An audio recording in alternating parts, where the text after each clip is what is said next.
This is the Electric Start Bullet Train. It's a two-stroke motor designed to go on bikes and basically turn them into a DIY moped.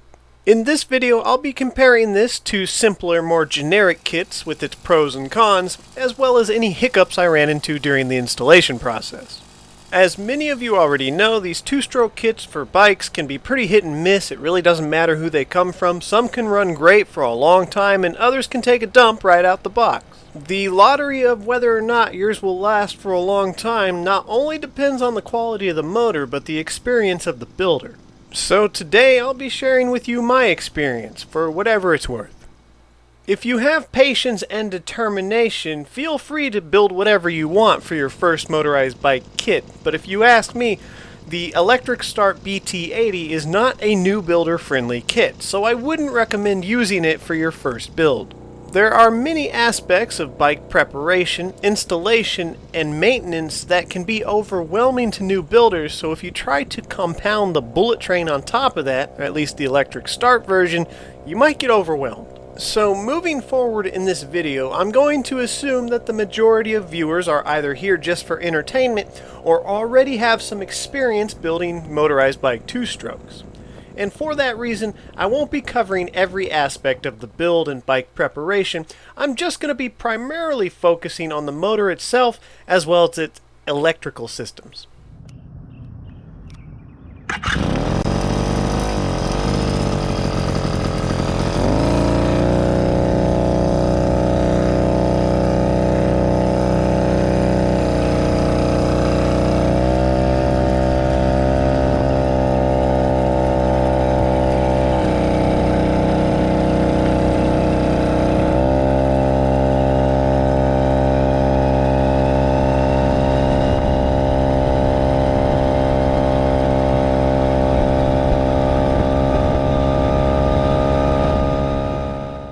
The Electric Start Bullet Train allows me to test multiple things at the same time, which have been requested by viewers for a long time.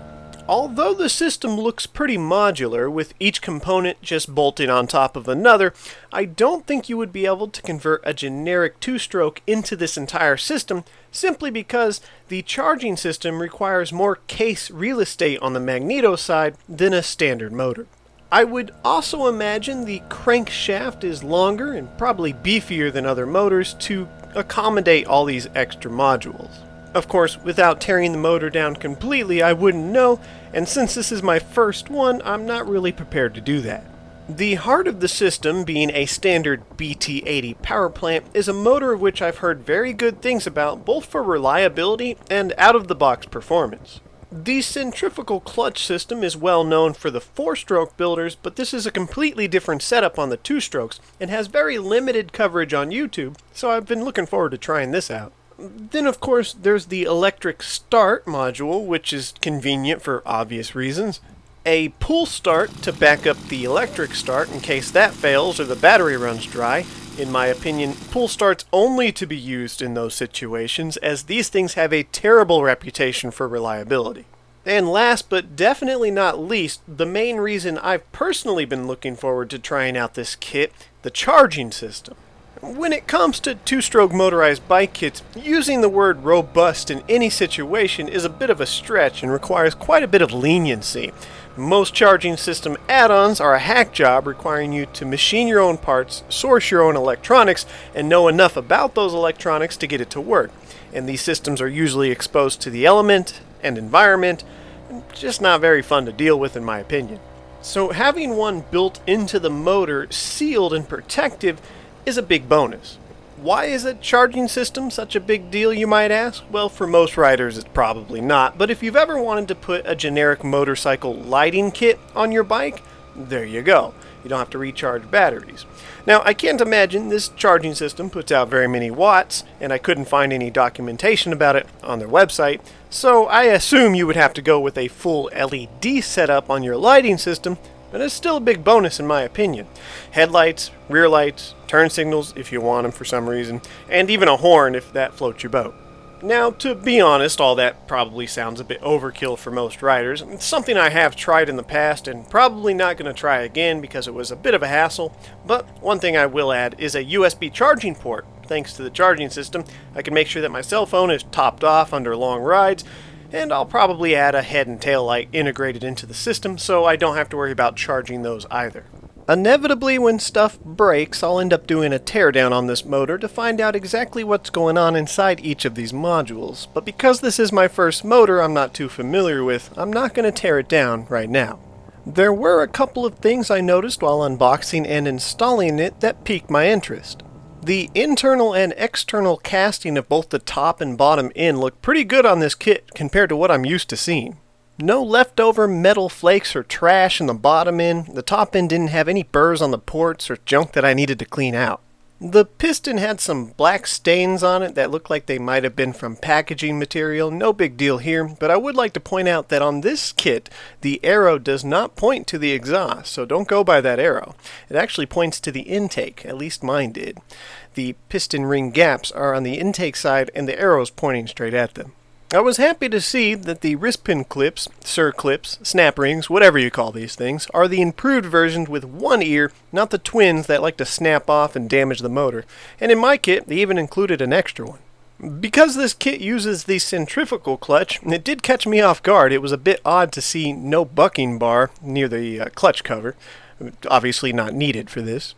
Looking down into the case, I noticed these oiling holes above the crank bearings, and I assume these are here to help oil trickle down while it's running and keep the seals lubricated. And as many of you know, on generic kits, seals are one of those parts that wear out quite often, so if this helps, that'll be great. This is a new one for me, and I'm curious if all the BT series motors are like this. The crank appears to be cast balanced. What this means for reliability and performance, I can't say one way or the other, but I didn't see any holes drilled into the side of the crank as you normally would on generic kits. Instead, there's these two slots on each side of the connecting rod, and it looks like the crank was cast this way. I don't think these were cut out.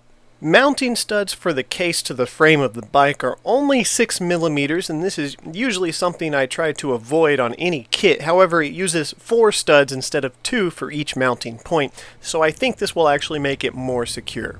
So let's move on to some of my thoughts about installing this kit. It does feel like they went out of their way to make this installation as plug and play and straightforward as possible, but there are some catches, and unfortunately some screw-ups. On pretty much any bike you put this on, I would imagine you're going to need wider cranks. I certainly did. This is a fat motor, and you're not going to clear it with the stock cranks. If you don't want to pedal, that's fine, but just keep that in mind. You're still going to need somewhere to put your feet. A headache that I was prepared to deal with, and it certainly did not disappoint, was trying to mount the battery somewhere to the bike. I was skeptical about their predetermined mounting location at the bottom of the frame underneath the crankset and decided that wasn't going to work for me. It's an extremely tight fit on a Cranbrook. Finding clearance between the chainring and the battery case was an issue. The stock mounting hardware was too small for the fat down tube. I mean, it would probably work if you really wanted it there, but you would have to jerry-rig something up, and I wasn't going to deal with that.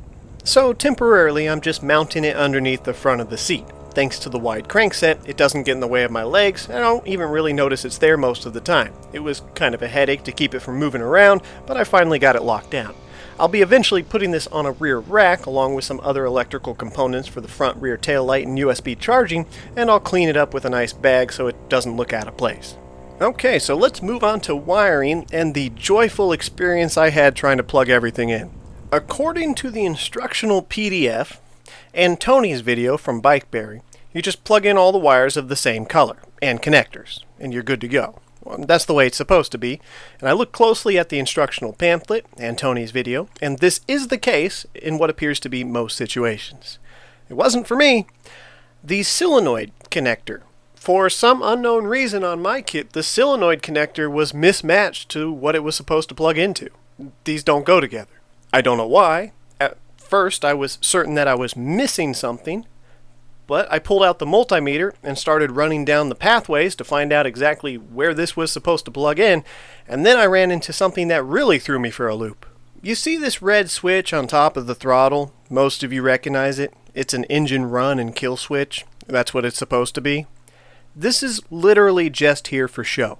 And I don't mean it's on the throttle and they didn't use it.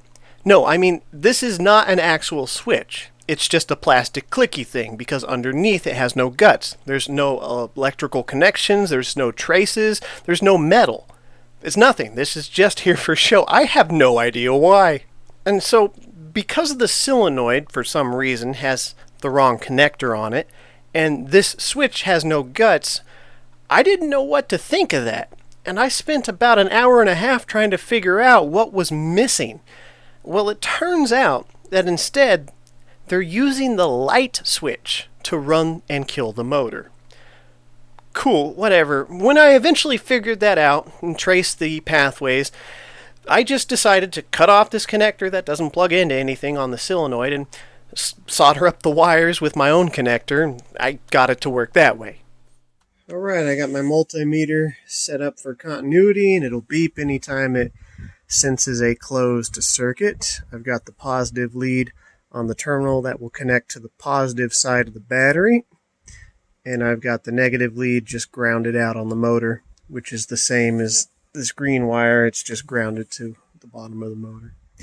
It shouldn't beep when I do anything other than turn on the run switch, turn the switch to the run position, and push the starter button. So right now it's in the off position and there's no beep. That's good. This shouldn't do anything. Okay, nothing. Good. This doesn't do anything. It's just for show. Right now I'm going to turn it on. Now that's in the run position. That'll allow us to either pull start the motor or use the starter, so it should beep when I push this. Yes. Okay. I think we're good. I think when I plug in the battery, it won't smoke. I hope. I'm no electrician, but after triple checking all the connections, I was pretty sure that when I plugged in the battery, I wouldn't see any magic smoke, but it was still in the back of my mind. So I go ahead, I plug in the battery, I turn on the light switch, which apparently is the motor run switch, and no magic smoke. We're off to a good start. I hit the starter button and nothing happens. Of course it doesn't. Why would it? So naturally, when nothing happens, after doing a hack job on the electronics, you assume you screwed up.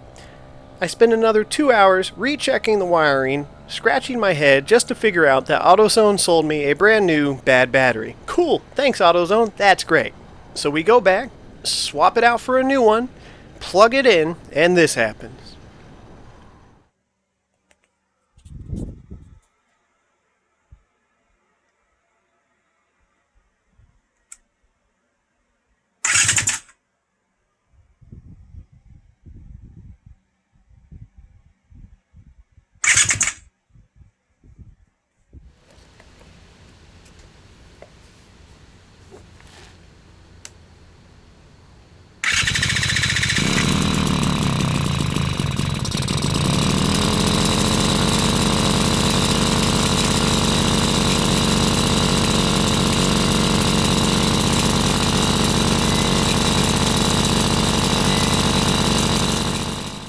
She runs.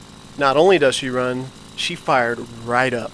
I bring out the multimeter, I unplug the battery, I can hear the motor change pitch and rev up slightly, which is a good sign. It means that the charging system was most likely charging the battery. Plug it in, and it looks like we're getting about 14.5 to 15 volts, which I think is good. Alright, so here's my favorite part. You guys are going to love this. I ride it to work. It's 2.5 miles. I'm at work, it's a long shift, I'm bored. I download the PDF file.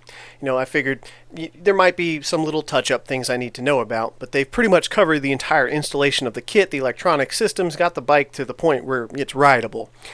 I get to page 30, and I see them putting oil in the clutch case. And I didn't do that. And I rode it to work with no oil in there.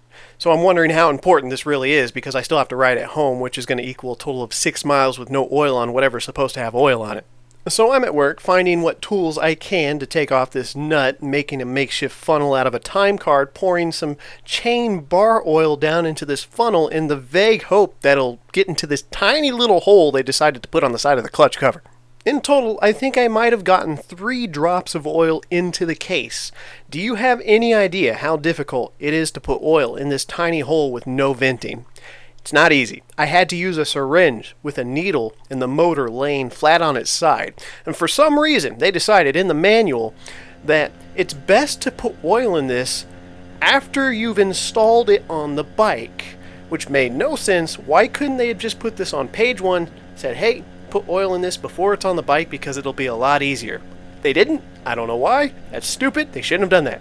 They could have at least put a sticker on here that said, hey, dummy, put oil in here. So hopefully that oil is just for the bevel gears. If this is a wet centrifugal clutch, I don't even know if that's a thing, but if it is, I probably did some premature damage to it. Well, moving on.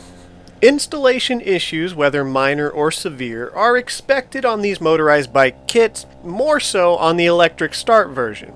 But excluding those installation issues, what do I think about this kit so far, and how does it run? I'd like to make it very clear that these are just my first impressions. This is not a review. I'll need a lot more time with this kit to know how well it's going to hold up. So far, so good. After its first startup, it's given me no issues, and it fires right up every time. The motor itself runs pretty smooth. There's very little vibration on this build. Despite it using what appears to be a knockoff clone of the NT carburetor, its tune is pretty good. There's no four-stroking under load and very little four-stroking under light load. I don't have a lot of experience with centrifugal clutches, and this is the first one I've ever tried on a two-stroke, so my opinion might not mean anything. As far as I can tell, and what I'm used to with the little experience I have using these clutch systems on four-strokes, it's really quiet. It doesn't make a lot of noise. There is a slight whine. I'm not sure if that's the clutch or the bevel gear system, but it doesn't really bother me. It's really smooth when it engages, and the motor will hold a consistent RPM level until the bike reaches top speed. It almost feels like it's a CVT, but I know it's not. Do note that I have this kit paired up to a smaller 36-tooth sprocket with 26-inch wheels, so there's not going to be a whole heck of a lot of torque on my build. If I'm going uphill from a dead stop, I'll definitely be pedaling to help the bike along, but it gets up to a nice top speed of 34 miles an hour stock out of the box, and that's a little bit above what I've come to expect from stock motor kits with no modifications. So performance seems to be decent. And to whom it may concern, I'm just over 200 pounds, so that's what the motor has to work with. If you're lighter, then expect better results. For now, I'm going to keep running this motor on the Cranbrook frame until it's proven itself reliable. If it does turn out to be a reliable motor, then I'll consider moving it onto a better gas bike frame like the Zetadon version 2 with upgraded forks and wheels. After that, I'll look into fully integrating a front and rear headlight into the system, along with the USB charging port. And from there, who knows? I may even consider putting an Athena jug on this with a jog pipe. It's way too early to tell. Anyways, I hope you guys got some useful information out of today's video, or at the very least, were mildly entertained. And until next time, ride safe. I'll have the usual, give me the usual, I'll take the usual. I'll have the usual, give me the usual, another usual.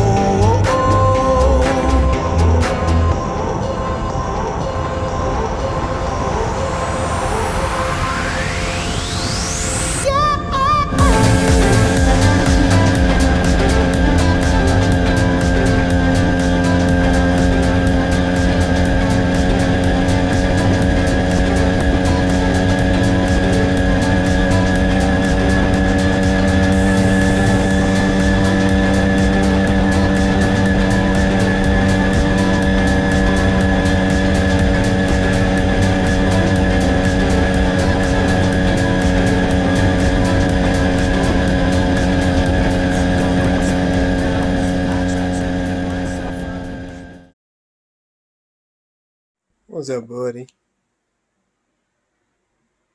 Not laying in your bed? Is that why you're not laying in your bed?